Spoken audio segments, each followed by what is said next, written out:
My name is Ian and welcome to Planted. Here we are in mid-March and it's time to turn my attention to actively gardening outside in the planted courtyard. In this video we're going to look at waking up dormant plants and getting ready for spring.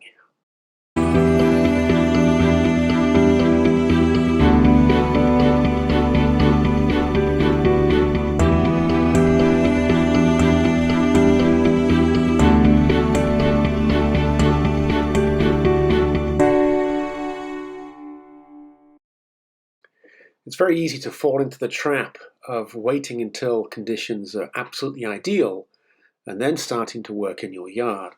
But here we are, mid-March, and I'm out in my yard busy cleaning up and tidying and trying to start the projects that I can do now at the right time of the year so that when true planting season is with us, I've got all this work done. This is a wonderful plant that I've cut back. This is the tall, beautiful Arundinodonax, and I'm going to dig that up and relocate it and give it a bit more space. I've got to say I'm not the tidiest gardener.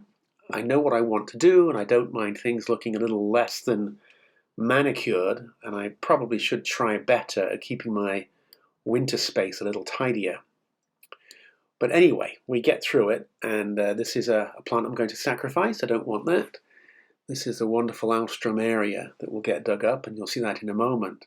But this is a trick I learned some time ago. Having a low bench that you can physically put in your garden makes getting all the stuff out of your greenhouse so much easier. It's much easier on the back, and you're more likely to notice how plants are growing and how they're dying, in fact, if they're at eye height and you're not having to stoop over and really crouch and bend. So this workbench has been very, very helpful. This is a plant called Anacedontia, and I don't prune my plants really hard in the winter because I don't know how much of it's going to die back. So now's that perfect time to get in there and cut out the dead branches, cut out the crossing branches, remove any weeds, and just give it the once-over. I'm always surprised that plants I think have died come now in mid-March. They've got some shoots and they're looking just fine. So this is that process where we very carefully, systematically go through every plant, pruning, trimming, removing weeds, removing dead branches. And you can start to see that I've got at least a 90% success rate. And this is a beautiful hibiscus, and I've slowed the video down here so you can see the process. Sharp pair of clippers, find a live bud, and then cut back to that live bud. There's lots and lots of videos about this. I'm not going to go into it in great lengths, but I would stress that you get sharp clippers. Going at this with a pair of scissors is not a good idea, and yet people still try and do it. This hibiscus will be planted out in the ground directly, give it more water and more access to good soil, and the rest of the pot just gets a little bit of a trim back. So this plant is the Erythrina, and spectacular flowers, beautiful foliage. I cannot go on about this enough. And here you see the reason why it's worth saving plants that are on that tropical side. You can see we've got a little bit of dieback that we prune out, and there's lots of green live shoots. And this just went through in my frost-free greenhouse. This year I'm going to plant this in the ground, as I did last year, but it's got a much bigger root ball this year. It will go truly bonkers. But these plants, I think this plant was $25 about 3 years ago, and it's just priceless in terms of what it gives me, the fact that I can keep this somewhat tender plant up here in Connecticut. A wonderful, wonderful treat should you be bothered to put the effort into it. Now, we pruned it back. We're giving it a little bit of fertilizer. Now I'm not going to go into fertilizer. I might do a video on it in the next few weeks. But a light dose of fertilizer where the fertilizer does not rest up against the trunk. That's very important. And I go through either by hand or I've got two pots here, one inside the other. Add your dry fertilizer and it acts as a salt shaker. A couple of shakes and you just give it a small little dose. This is not a heavy feeding because we are in mid-March, But this little fertilizing is just enough to help wake the plant up, give it a bit of immediate food. It's been dormant for all of winter, so December, January, February, and part of March. And now it's starting to come out of dormancy, and we want to give it good environment. And whenever you do this, thoroughly hydrate all those pots. Although this piece of film is sped up a little bit, it looks like that hose is spouting out water under pressure. I assure you it's not. It's quite a gentle stream, and I go back multiple times with the hose to ensure that it gets nicely hydrated. Now this is something that I recommend everybody do. With a couple of buckets and some granular fertilizer, I give my garden 2 or 3 applications of fertilizer in the springtime. One now, one mid-April, and then one towards the end of May.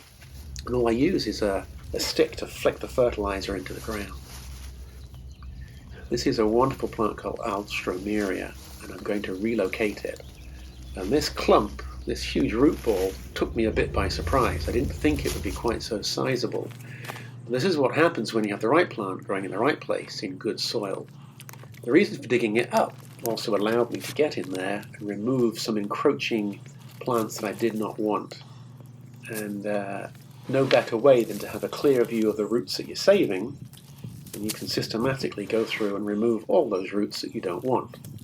There are also some bulbs in there that I didn't want in the crown.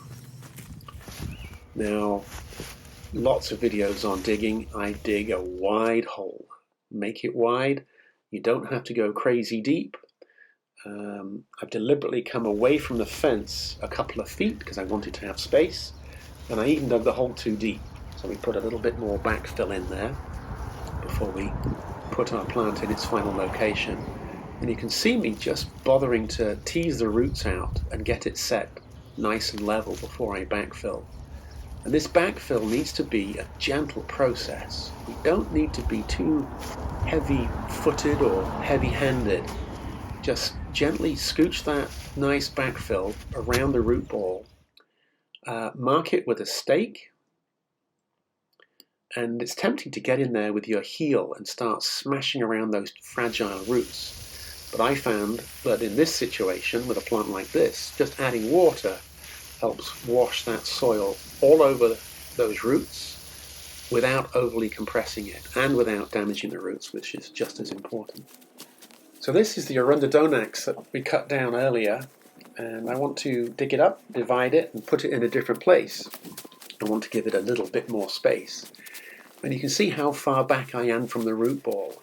And I'm just gently teasing it up on all directions. You don't expect it to pop out in one go. And then you can carefully grab hold of it and manhandle it out of the hole. And what you're looking for are nice, good-sized clumps. And I think that this Arundinodonax is not a runner. It doesn't put out runners that go bonkers. It puts out little side shoots. And this has behaved very well. It's very tough, very durable, great color, good upright form. And you can see here we've got good root mass, and there's lots of little shoots that are about to pop. Now, if I dug this up another 4 weeks from now, those would be very susceptible to breaking. So this is why you want to do a bunch of these jobs now to get ahead and have that plant growing in its new location. And I was able to divide this into 3 clumps, and I put each of them about 2 feet apart. So there's space for all 3 clumps to put out shoots before running into each other. And of course, don't forget to give it a water. So we're coming towards the end of this video. It's a lot to cover. There's a lot going on in here. We've got rehydrating, fertilizing, and pruning the plants from the greenhouse. And we're digging up a number of plants that are in the garden and getting them put back in their new place. And finally, it's time to remove the homemade frame. It came through the winter very well.